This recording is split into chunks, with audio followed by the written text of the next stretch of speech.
Assalamualaikum. Neng sok pulang jajan. Mawa atuh duitna. Nya maksudnya di sini kamu. Bab 1125 Aku akan membawamu bersamaku besok saat ini. Jika kita menggunakan ungkapan untuk menggambarkan suasana hati Ji Fei, maka ungkapan itu adalah menunggu kelinci datang kepadamu. Mereka adalah tentara bayaran tiran. Awalnya dia ingin pergi mencari pihak lain, tetapi tidak tahu di mana mereka berada. Jadi dia bertanya pada Xiao Hongyan, dan dikirim ke sini untuk menyelamatkan Seng Lingyun dan yang lainnya.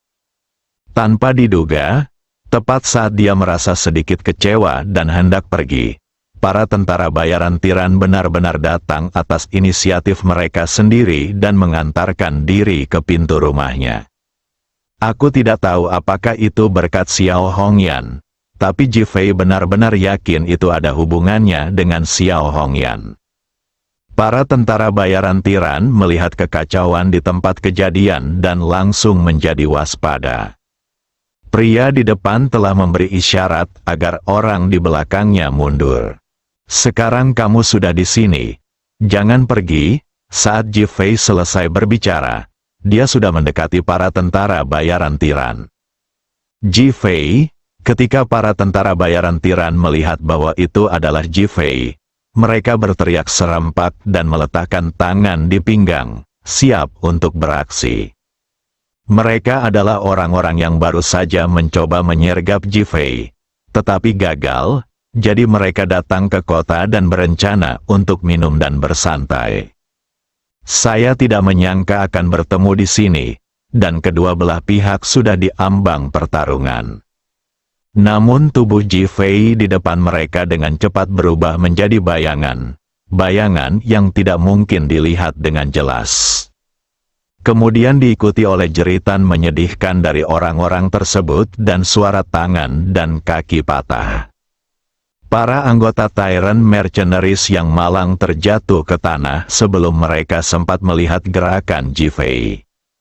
Hal ini tidak dapat disalahkan pada mereka, karena mereka mengandalkan senjata di pinggang mereka, bukan keterampilan bela diri mereka.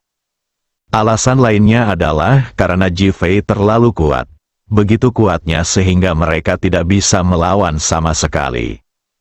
Dan sekarang mereka ada di sebuah bar. Meskipun di dalam sangat kacau dan meskipun Zhang Dabiao dan yang lainnya baru saja ditangani, masih banyak orang tidak bersalah di sini. Ji Fei tidak bisa membiarkan tentara bayaran Batian mengambil tindakan. Jika tidak maka itu akan mengancam orang lain. Begitu saja, gerakan Ji Fei mantap, akurat dan kejam, sehingga tidak memberi mereka kesempatan untuk melawan. Zhang Dabiao dan yang lainnya, yang baru saja bangkit dari tanah dan masih sedikit tidak yakin serta siap untuk meneruskan pertarungan dengan Chen Gu, begitu ketakutan saat melihat jurus petir Ji Fei yang menewaskan belasan orang dalam hitungan detik. Kaki mereka pun lemas dan mereka langsung berlutut di tanah, seolah-olah melihat dewa di mata mereka. Adapun Chen Gu dan yang lainnya, mereka juga berdiri di sana dengan terkejut, dengan mulut ternganga, tidak tahu harus berkata apa. Karena kekuatan Ji Fei, anak buahnya terkejut dari lubuk hati mereka. Meskipun Chen Gu pernah melihat Ji Fei mengubah bahan peledak menjadi abu terakhir kali, dia tidak menyangka serangan proaktif Ji Fei begitu mengerikan. Chen Gu, masalah lainnya sudah diselesaikan. Ji Fei berbalik, mengambil Seng Lingyun dari lengan Li Ruoxi, dan berjalan keluar. Saya bertanggung jawab. Chen Gu tidak bereaksi sampai Ji Fei keluar dari bar. Dia segera menelepon seseorang. Chen Gu meletakkan telepon, berjalan untuk melihat luka-luka orang-orang ini, dan terkejut lagi. Mereka semua mengalami patah pergelangan tangan dan satu kaki kiri, yang berarti mereka tidak dapat lagi berlari atau menggunakan senjata. Yang paling mengerikan adalah luka-luka itu semuanya berada di tempat yang sama. Semuanya berupa retakan yang hancur pada persendian, dan sama sekali tidak ada kemungkinan untuk pulih. Hidup lebih buruk dari kematian, kekejaman serangan Ji-Fei bahkan lebih mengerikan dari kecepatannya. Hal ini membuat Chen Gu dan anak buahnya merasa kedinginan. Kepala aula sungguh menakutkan. Mereka tidak tahu bahwa sebagian dari tindakannya itu karena Ji-Fei marah atas penyergapan itu, dan sebagian lagi karena tindakannya itu untuk mengintimidasi Chen Gu dan yang lainnya, menyuruh mereka untuk berperilaku baik dan tidak membuat Ji-Fei marah. Engah, di pintu masuk Time Bar, Seng Lingyun terus muntah. Dia akhirnya merasa lebih baik setelah memuntahkan empedu. Ji-Fei memasukkan kedua wanita itu ke dalam mobil dan langsung melaju kembali ke Villa Hui Chuiyuan. Sekarang dia sangat bingung. Kalau dia tahu kalau dia mengusir kedua wanita itu akan menimbulkan semua masalah ini, lebih baik dia tetap membiarkan mereka di sisinya. Seberapa mudah.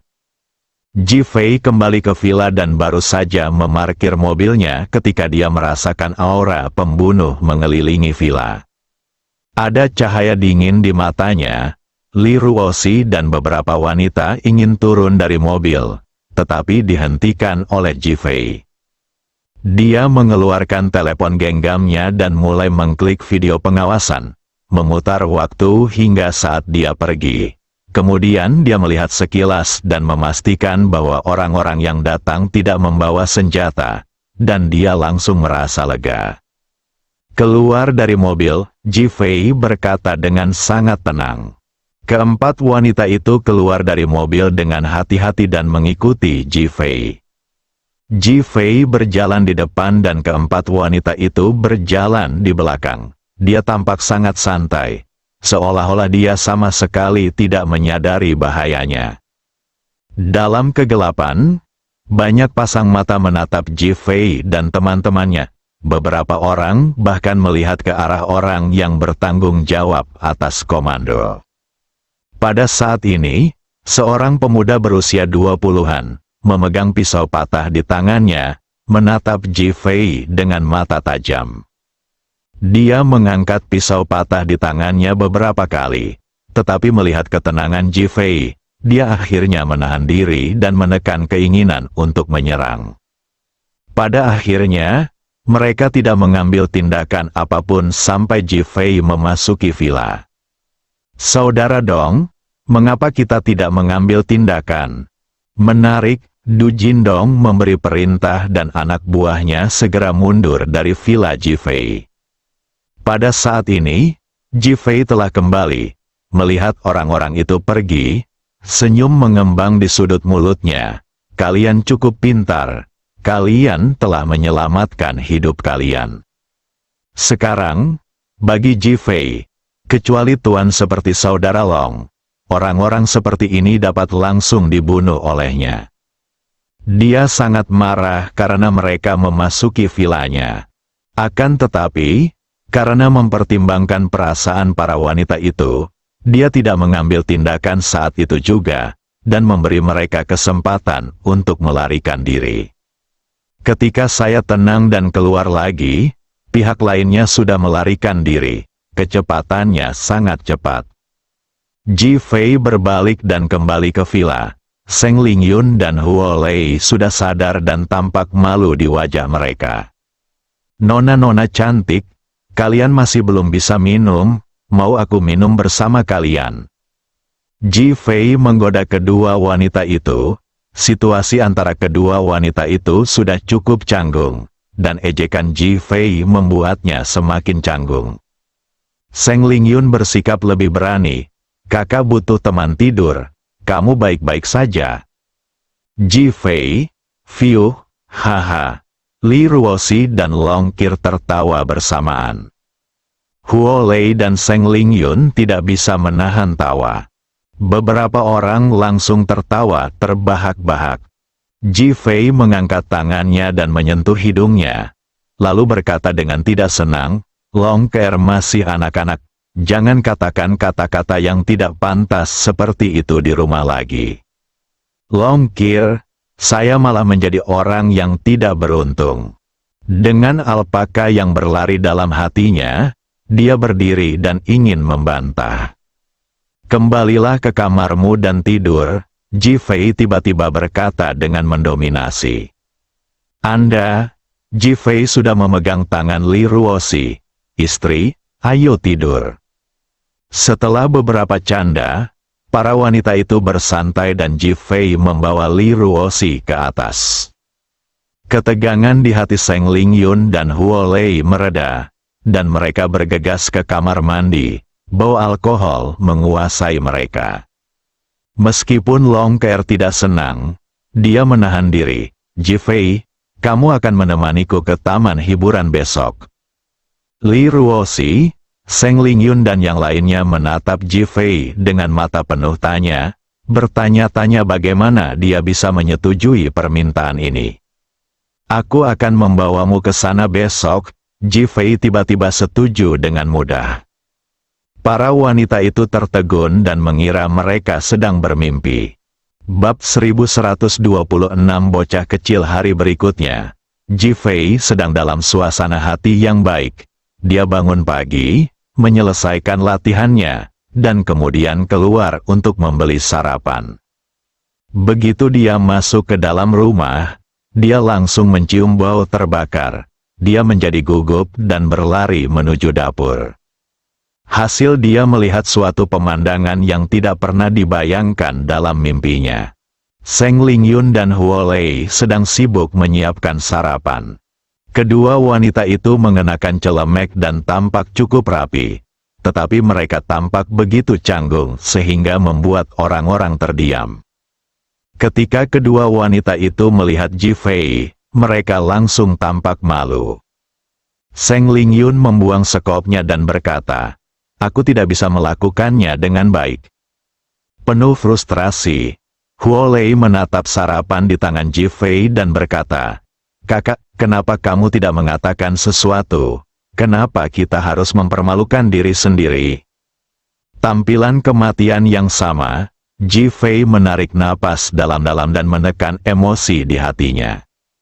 Dia benar-benar terkejut bahwa kedua wanita muda kaya ini dapat melakukan hal seperti itu. Ji Fei menatap telur goreng hitam itu dan sengaja menggoda. "Kalian tidak punya dendam terhadap telur, kan?" Kedua wanita itu tertegun sejenak, dan kemudian mereka langsung menyadari bahwa Ji Fei sedang menggoda mereka, yang membuat mereka semakin malu. Seng Lingyun memutar matanya ke arah Ji Fei dan berkata, "Kami punya dendam padamu." Ji Fei mengangguk, "Aku bisa melihat bahwa ini adalah rencana untuk meracuniku sampai mati." "Anda?" Wajah kedua wanita itu tiba-tiba memerah, lalu pucat, dan mereka hendak menangis meratap. Ji Fei mengambil telur goreng, menggigitnya besar-besar, dan mulai mengunyahnya. Dia mengangguk sambil mengunyah dan berkomentar sambil tersenyum. Meskipun rasanya tidak terlalu enak, teksturnya tidak buruk. Kedua wanita itu tercengang. Mereka tidak menyangka Ji Fei benar-benar akan memakannya. "Halo, apa kamu bodoh? Kamu tidak bisa memakan ini," Seng Lingyun berkata sambil hendak menghentikannya. Ji Fei menelan ludahnya. Kedua wanita itu yang hendak menangis, merasakan gelombang kebahagiaan di hati mereka saat melihat Ji Fei benar-benar memakannya. "Ketika kami melihat hanya tinggal satu yang tersisa, kami bekerja bersama dan masing-masing mengambil bagian untuk dimakan." Alhasil, begitu mereka memasukkannya ke dalam mulut, rasa pahit terbakar membuat mereka langsung memuntahkannya. Bah, kamu tidak bisa memakannya." Kedua wanita itu menjerit dan muntah-muntah seolah-olah mereka telah memakan herba pahit. Kegentingan, Ji Fei memasukkan sisanya ke mulutnya dan memakannya lagi. "Ji Fei, kamu..." Ketika kedua wanita itu melihat pemandangan ini, hati mereka menjadi kacau dan mereka tidak dapat menahan tangis. Tatapan yang mereka tunjukkan kepada Ji Fei dipenuhi dengan kebingungan, emosi dan kerumitan. Baru saat itulah mereka menyadari bahwa Ji Fei tidak benar-benar menggoda mereka, tetapi benar-benar menerima persahabatan mereka. Ji Fei tersenyum, "Aku bisa merasakan kebaikanmu, manis sekali." Kedua wanita itu terkejut, dan kemudian wuih. Mereka berdua melemparkan diri ke pelukan Ji Fei dan mulai menangis. Li Ruoxi turun dari atas dan melihat pemandangan ini. Dia berkedip pada Ji Fei. Ji Fei berpura-pura tak berdaya dan tersenyum pahit. Li Ruoxi mengepalkan tangannya, tetapi membuat gerakan memberi semangat. "Apa yang kalian berdua lakukan?" Long Ke'er berjalan keluar sambil linglung, dan melihat Li Ruoxi dan Ji Fei saling menyemangati, dia pun bertanya. Ketika Seng Lingyun dan Huo Lei mendengar Li Ruoxi di belakang mereka, mereka berseru dan berdiri dari pelukan Ji Fei. Ji Fei, aku tidak tahu kamu curang." Long Ke'er kini memahaminya dan berbicara dengan nada gugup.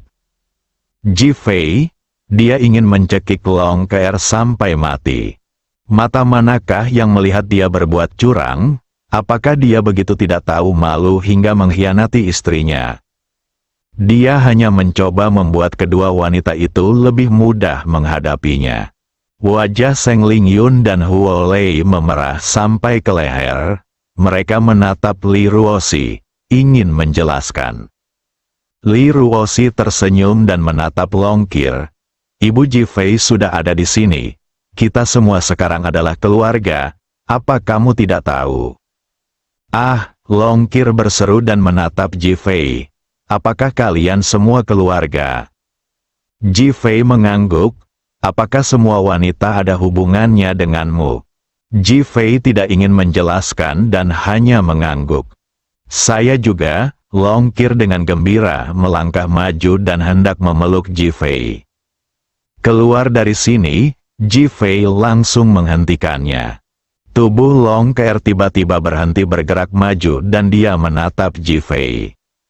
"Bocah kecil, kau tidak tahu apa-apa." Ji Fei mencela secara langsung dan tanpa ampun. Long Ke'er membusungkan dadanya dan berkata, "Ji Fei, aku sudah tidak muda lagi. Punyaku lebih besar dari." "Makanlah." Ji Fei langsung menyela.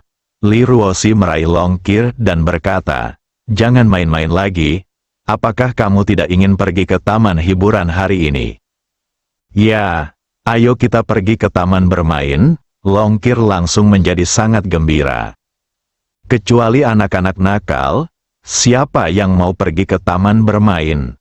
Ji Fei Shen menambahkan kalimat lain. "Long Ke'er, aku hampir pingsan dalam diam. Kalau saja dia tahu hal ini, dia tidak akan pernah pergi ke taman hiburan itu." Seng Lingyun dan Huo Lei keduanya tertawa terbahak-bahak pada saat yang sama. Long Ke'er menghentakkan kakinya dengan marah dan melotot tajam ke arah Ji Fei. "Jika kau tidur dengan wanita lain, aku akan tidur denganmu." Dahi Ji Fei penuh dengan garis-garis hitam. Dia merasa sedikit bingung saat mengira jiwa ibu Long Ke'er ada di tubuh Li Ruoxi.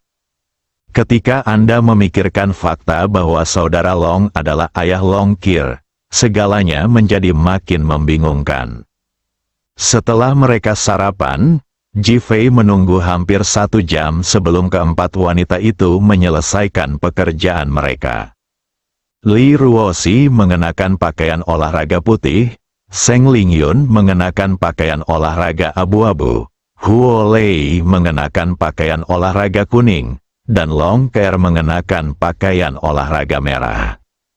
Melihat keempat orang berpakaian seperti ini, Ji Fei sangat tersentuh. Vitalitas muda itu hebat. Ketika keempat wanita itu melihat Ji Fei menatap mereka dengan tatapan bingung, sedikit ekspresi terkejut terpancar di wajah mereka. Terutama Seng Lingyun dan Huo Lei. "Istri, ayo berangkat." Ji Fei menghampiri Li Ruoxi dan keluar terlebih dahulu. "Memotong, di hatimu hanya ada istrimu, bukankah kita ada?" Long Ke'er berkata dengan marah. "Ke'er, Ayo berangkat. Seng Lingyun melangkah maju dan meraih Longkir dan berkata. Ji Fei melaju meninggalkan villa itu. Keempat wanita itu mengobrol tanpa henti, dan akhirnya memutuskan untuk pergi ke taman hiburan kota Ningjiang. Ji Fei pergi ke kota Ningjiang. Sepanjang jalan, Ji Fei melihat sekelilingnya dengan sangat waspada. Tujuan yang lebih penting dari kedatangannya hari ini adalah untuk memancing para pembunuh dan membuat mereka mengungkap target mereka. Kalau tidak, bagaimana dia bisa punya mood untuk datang ke taman hiburan untuk bermain? Ketika mobil Ji Fei memasuki tempat parkir kota Ningjiang, kaca spionnya berkedip dan dia melihat sebuah sedan Volkswagen hitam melaju masuk. Meskipun pengemudi itu bersikap sangat wajar, dia tetap melihat ekspresi membunuh di wajah pemuda di dalam mobil itu. Mulut Ji Fei melengkung ke atas. Tampaknya umpan hari ini sangat bagus. Dia menghentikan mobilnya dan pihak lainnya menghentikan mobilnya. Saat Ji Fei dan keempat wanita itu hendak memasuki kota Ningjiang, mereka tertarik oleh musik yang riuh dan tarian yang meriah di depan mereka. Coba lihat, Longkir bergegas mendekat dengan penuh semangat. Li Ruoxi dan 3 orang lainnya juga berjalan mendekat. Penglihatan tepi Ji Fei telah melirik lelaki itu. Pria itu mengenakan jaket anti angin hitam dan kacamata hitam dan keluar dari Volkswagen.